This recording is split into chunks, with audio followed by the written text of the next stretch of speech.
It's July 2025 and I'm in a field in Staffordshire looking at the Norman castle built at the heart of the kingdom that helped form England a century earlier.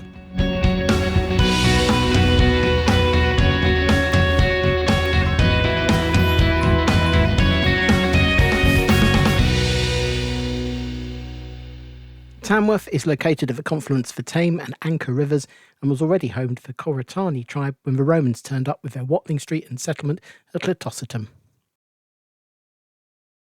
With the departure of the Romans, the area became home to the Anglos and Saxons who had moved across from northern Germany and Jutland, in part relocating as rising sea levels were flooding much of the land they'd previously occupied. Britain was seen as an ideal location to relocate to, as the landscape was similar but more fertile and an even more benign climate. It's likely that the Angles reached the area by sailing down the Humber and Trent rivers and into the Tame. The settlers called themselves Tomsate, or Tame settlers, which over the centuries corrupted into Tamworth. The settlement straddled the Anker River, and as the settlers became wealthy, they partially fortified the location. Whilst there are many other groups that had settled in and around what would today be called the Midlands of England, the Tomasates were perhaps the most organised, and over time their lands became a kingdom under a single leader. The various settlements and groups in the area slowly coalesced into the Kingdom of Mercia, but for a long time the king would travel around the whole kingdom, not based in any one location, so the people would know who he was.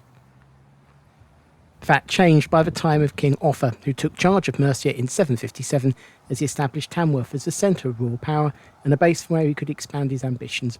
Offa was a powerful ruler, and he fought with a number of other kingdoms, in particular with the Welsh. He defended Mercia from attacks from the Welsh by having a great earthen embankment built along the lines of the border, Offa's Dyke, which is still a good approximation for the border between Wales and England to today. Offa was so confident of his power that when Charlemagne proposed that his son Charles marry one of Offa's daughters, Offa countered with a suggestion that his son should marry one of Charlemagne's daughters. In the 860s, the kingdom came under sustained attack from the Vikings, and in 874 they managed to drive out King Burgred, who fled to Rome. Tamworth became a frontier town between the Viking-ruled East Mercia and the Anglo-Saxon-ruled West Mercia. In 913, Æthelflæd, daughter of Alfred the Great, styled as Lady of the Mercians, but in effect the queen and ruler, made Tamworth her capital, refortified the town against the Vikings, and started the fight back, pushing them all the way back to their stronghold at Derby, before capturing that as well. Æthelflæd died in Tamworth on the 9th of June 918, at which point power passed to her daughter and the second Lady of Mercia, Æthelwyn, the only instance in England at the time of power passing from one woman to another. It wouldn't happen again until the death of Queen Mary and the rise of Queen Elizabeth I in 1558, and not again since. Æthelwyn's reign was short-lived, though, as her uncle, King Edward the Elder of Wessex, saw Mercian power as a threat, and within a few months of her taking power, Edward invaded, deposed and absorbed Mercia into Wessex. The statue of Æthelflæd below the castle in Tamworth shows her with her young cousin, and son of Edward, Æthelstan. After Edward's death in 924, Æthelstan would rise to become king of the Anglo-Saxons, and in 927 would become the single king of the unified Kingdom of England, a position he would defend 10 years later and solidify at the Battle of Brunaba under the banner of John of Beverley, where he came out victorious against the combined forces of the Scots and Vikings.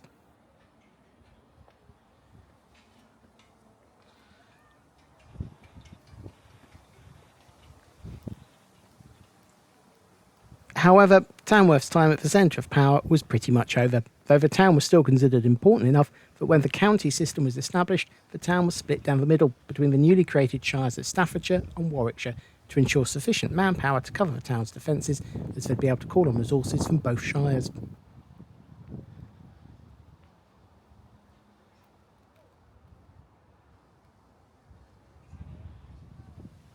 Not that any of it really mattered, as the Anglo-Saxon rule of England would come crashing down just a century later as the Normans invaded and took control of the country.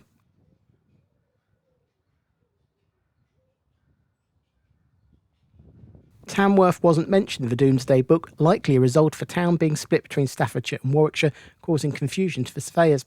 In fact, the issue wouldn't really be resolved until boundary changes in 1889, with the castle finally being moved from the very edge of Warwickshire and into Staffordshire.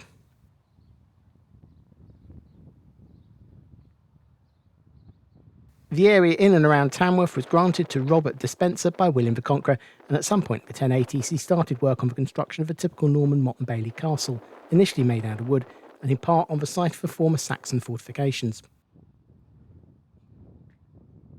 Robert died childless, so the castle passed to one of his nieces, Matilda, who married Robert Marmion. The Marmion family were the hereditary champions of the Dukes of Normandy, the people who actually did the fighting if someone contested the coronation of a king, so were in favour of the new rulers of the country.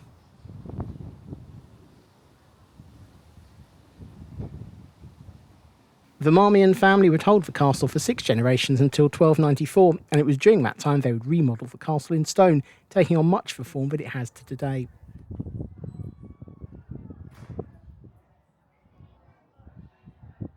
The castle came close to destruction in 1215 when Robert Marmion, the 3rd Baron Marmion of Tamworth, deserted King John during the Barons' War.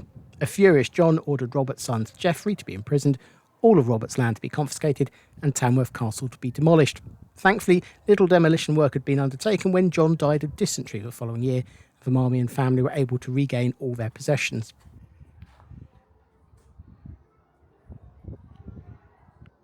Philip Marmion was the last of the family to own the castle. He died with no legitimate sons, so the castle passed to his daughter, and after she died without an heir, it passed to her niece, Joan.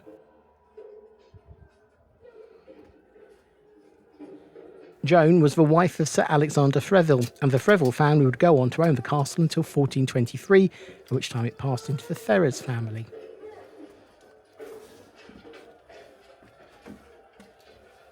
By the middle of the 16th century, much of the castle had disappeared, with only the main keep still standing and being used as a home by members of the Ferrers family.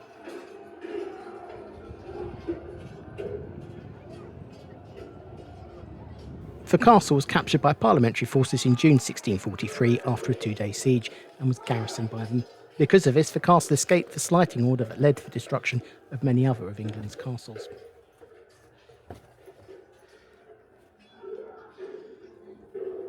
After 1668, the castle passed back into the hands of the Ferrers, who once again let it slide into disrepair until repair works were carried out at the start of the 18th century, at which point, by marriage, the castle had passed into the Townsend family.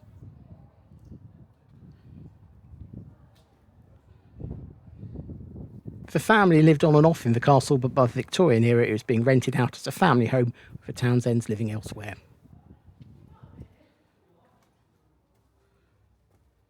In 1891, the Marquis Townsend put the castle up for sale by auction, at which point it was purchased by Tamworth Corporation, today Tamworth Borough Council, for £3,000, about £17,000 today, to mark Queen Victoria's Diamond Jubilee in 1897.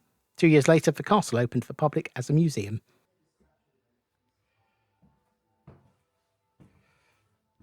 Today, the castle still fulfills that role, showing how the building has been adapted over the centuries, with some of the rooms showing how they would have looked when the Frevilles were in charge, and then during the Tudor period under the Ferrers, before showing the Georgian era of the Townsends and the Victorian era of the private renters.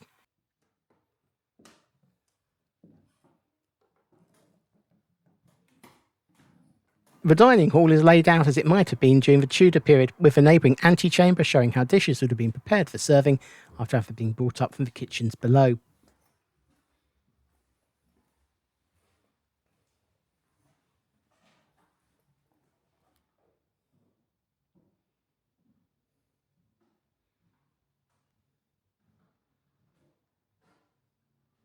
On the floor above, the rooms have been adapted into a museum that tells the history of the Kingdom of Mercia, including the key kings and queens who ruled over the kingdom, as well as the story of how this once relatively poor and powerless kingdom became the powerhouse behind the Kingdom of England.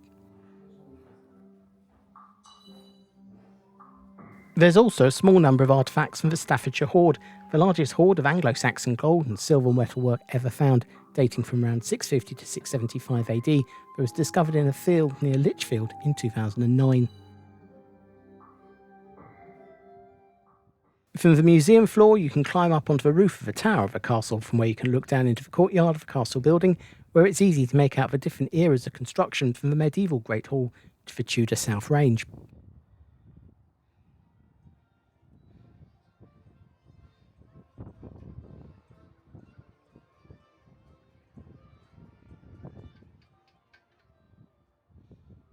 Or you can take in the view out over the castle gardens and the town, with the church of St Editha's and the town hall being perhaps the two most obvious buildings visible from the roof.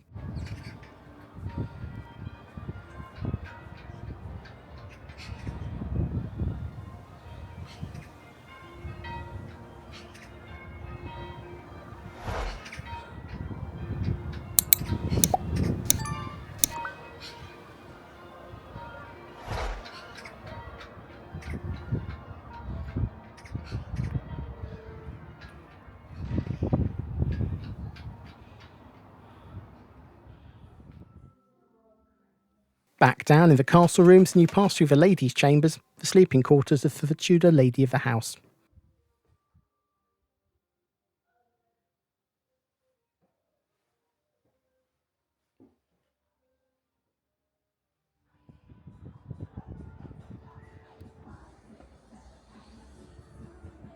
After passing through the ladies' maids' quarters, you then exit onto a short section of rampart, giving more views for courtyard, that joins the very medieval and Tudor parts of the building to the south range, which houses rooms depicting how they would have looked during the latter years of the castle's use, starting with the Georgian rooms of the town's ends before moving on to rooms in the Victorian style.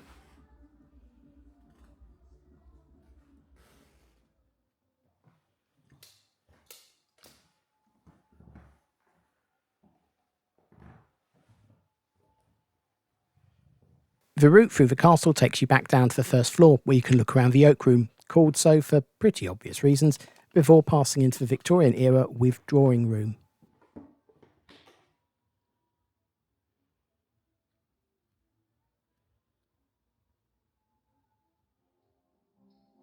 Finally, you descend down to the ground floor and perhaps the most impressive room in the building, the medieval Great Hall, looking how it would have done when the Frevilles ruled the roost here.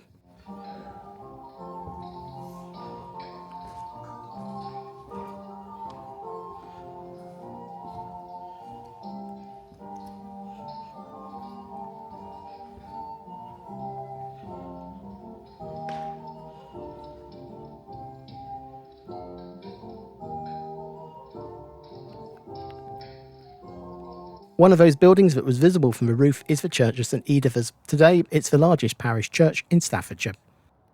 A church first appeared on the site sometime in the 8th century, but this was destroyed by the Vikings in 874. A replacement church wasn't built until the time of Æthelflæd, but that too was destroyed by Vikings, with a third church being built around 963. The town and church were destroyed by fire in 1345, at which point the existing church, that's the fourth of those keeping count, was begun, with initial work taking place from 1350 to 1369. The other of those distinctive buildings is the Town Hall, constructed in 1701 to serve as both a seat for the town council and also a place to be able to hold markets under cover, with the upper floor housing the council chambers and the ground floored arcades providing shelter from the elements for the town's markets. Immediately in front of the Town Hall is a statue of the town's MP from 1830 to 1847, Sir Robert Peel, who in his role as Home Secretary had founded the Metropolitan Police and went on to serve as a British Prime Minister twice from 1834 to 35 and 1841 to 46. It's unlikely the town will erect a statue to their last MP from 2010 to 2022.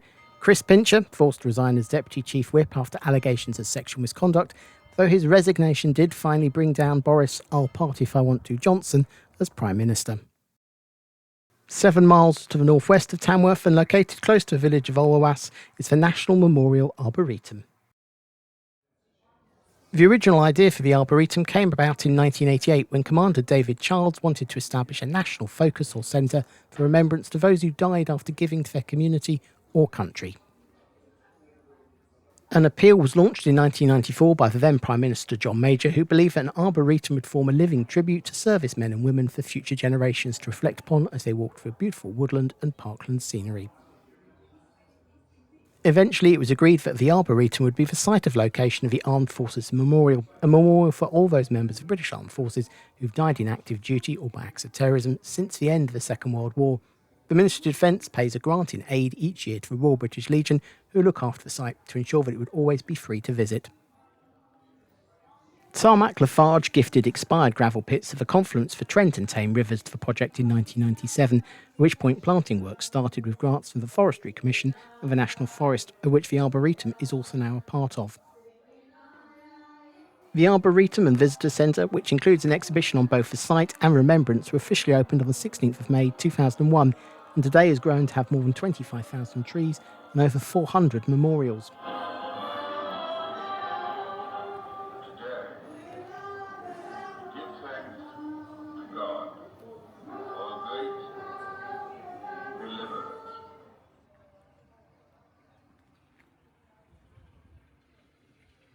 Immediately outside the visitor centre, you descend either by steps or shallow ramp through a peaceful garden lined with a small trickling stream down to the start of the grounds and memorials, with the very first memorial added for site for Polar Bear Memorial, the first one you see. It's not just British servicemen and women who are remembered at the site. One of the largest memorials is the Polish Forces War Memorial, which is dedicated to the men and women of the Polish forces who served alongside the British forces from the very first day of World War II when the Nazis invaded their country, through until the final victory, serving on land, sea and air in all theatres of the war. The memorial is 18 metres in diameter. In the centre, the statue comprises of 4 sculptures of typical members of the Polish armed forces: the Air Force, the Army, the Navy and the Polish Underground Home Army, with the latter depicted by a woman courier wearing civilian clothes. On the enclosing wall of the memorial are a series of plaques describing the contribution of the Polish forces to the war effort.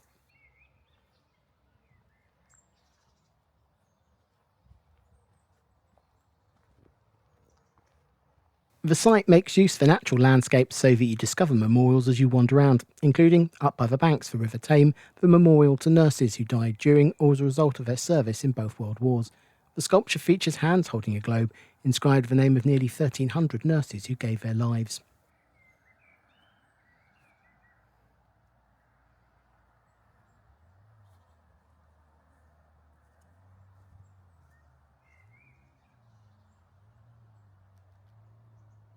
A short distance further on is the Shot at Dawn Memorial. This commemorates the 306 British and Commonwealth soldiers who were executed by their own side for desertion or cowardice during World War I. With modern knowledge, it's clear that most, if not all, of these men would have been diagnosed with PTSD or other combat-related mental health issues. The memorial portrays a young British soldier blindfolded and tied to a stake, ready to be shot by a firing squad. It's surrounded by a semicircle of stakes, the name of 306 listed on these.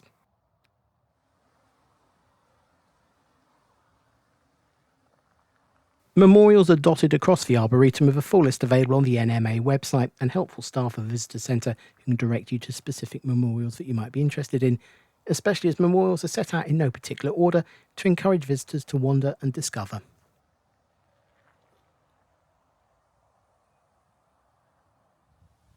Such as the memorial to the Czechoslovaks who fought in World War II.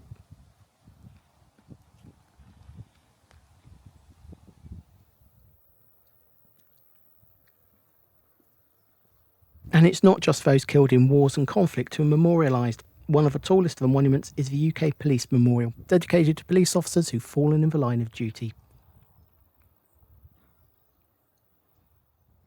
There are also memorials to events that mark specific points in time, such as the memorial to the Christmas Day truce that took place across the battlefields of World War I in 1914.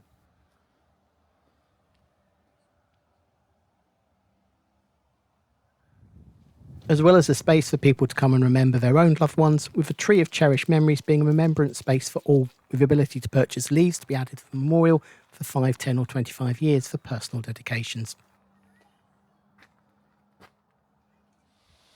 Heading back closer to the visitor centre, and there's the large memorial to the workers of the General Post Office, or GPO, responsible for post, telegraph, telegram and telephone, and the 12,830 who died during the 2 World Wars.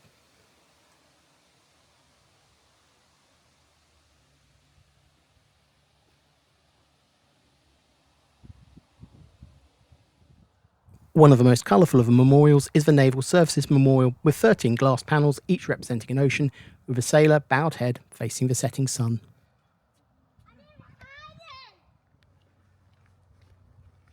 But the main memorial on the site, and the largest, is the Armed Forces Memorial. The memorial takes the form of an earthen mound with a ramp or steps leading to the top, at which there's a Portland stone circle with openings on the east and west ends. At the far eastern end of the monument is an obelisk, whilst inside the stone circle are 2 straight stone walls, each of a bronze sculpture. On both sides of the internal stone walls and on the inside of the stone circle are inscribed the names of the 16,000 service personnel who've died in combat in training on peacekeeping operations and on exercise since the 1st of January 1948. When the memorial was unveiled in 2007, there was space for a further 15,000 names, which, sadly, is starting to be used. The whole memorial is aligned so that on the 11th hour of the 11th day of the 11th month, the sun's rays will stream through a gap in the sculpture and illuminate the centre of the memorial.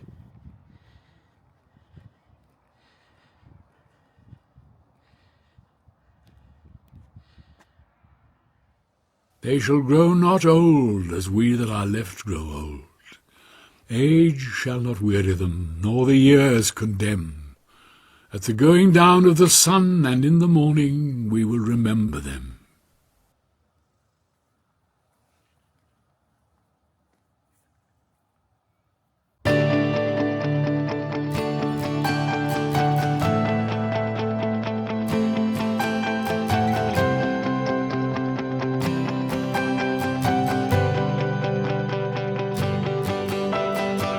Tamworth is located on the West Coast Main Line with hourly London North Western Railway services south to London Euston in around 90 minutes and north to Stafford and Crewe. Avanti West Coast also serve the station with a limited number of fast trains on routes to North West and North Wales. Cross-country trains also serve a high-level station with services every 30 minutes between Nottingham and Birmingham, with 1 hour extended to Cardiff. There are also trains every 2 hours on the Plymouth to Edinburgh service.